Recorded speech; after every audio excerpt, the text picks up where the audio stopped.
ഇന്ത്യയും പാകിസ്ഥാനും യുദ്ധം പ്രഖ്യാപിച്ചില്ല.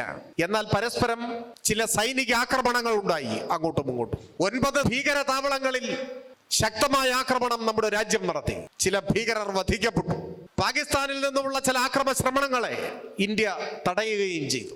ഈ ഒരു സന്ദർഭത്തിൽ പക്ഷേ അത്ഭുതകരമായ ഒരു കാഴ്ചയ്ക്കാണ് നമ്മൾ സാക്ഷ്യം വഹിച്ചത്. പെട്ടെന്നൊരു ജനതയാകെ യുദ്ധോന്മാദികളായി മാറി.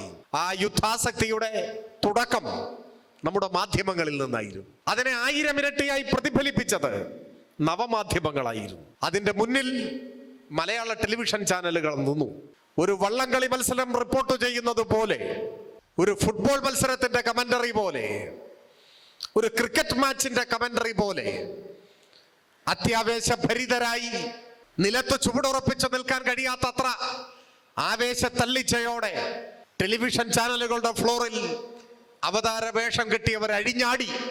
അതാണ് ഉണ്ടായത്. ഒരു ചാനൽ ഉടനീളം വലിയ അക്ഷരത്തിൽ എഴുതി കാണിച്ചത് വാർ ബ്രേക്കിംഗ് എന്നാണ്. ഇന്ത്യ യുദ്ധം പ്രഖ്യാപിച്ചിട്ടില്ല, പാകിസ്ഥാനും യുദ്ധം പ്രഖ്യാപിച്ചിട്ടില്ല. നിങ്ങൾ യുദ്ധം പ്രഖ്യാപിക്കുന്നില്ലെങ്കിൽ ഞങ്ങൾ പ്രഖ്യാപിക്കും. ആ നിലപാടാണ് ചാനലിൻ്റെത്. മാധ്യമങ്ങൾ പ്രഖ്യാപിച്ചു യുദ്ധം, വാർ ബ്രേക്കിംഗ്. ആ ടെലിവിഷൻ ചാനൽ സ്തോഭജനകമായ ഒരു വാർത്ത ജനങ്ങളുടെ മുൻപാകെ തുറന്നുവിട്ടു. ഇന്ത്യയിലെ എല്ലാ എയർപോർട്ടുകളും അടച്ചുപൂട്ടി. പെട്ടെന്ന് പറയുകയാണ്. നിങ്ങൾ ആലോചിച്ച് നോക്കൂ, എത്രമാത്രം ഗൗരവമേറിയ ഒരു നടപടിയാണ് അങ്ങനെ സംഭവിച്ചിട്ടുണ്ടെങ്കിൽ. ഗവൺമെന്റ് ഓഫ് ഇന്ത്യ അടച്ചുപൂട്ടാൻ തയ്യാറായില്ലെങ്കിൽ ഞങ്ങൾ പൂട്ടും. അതാണ്.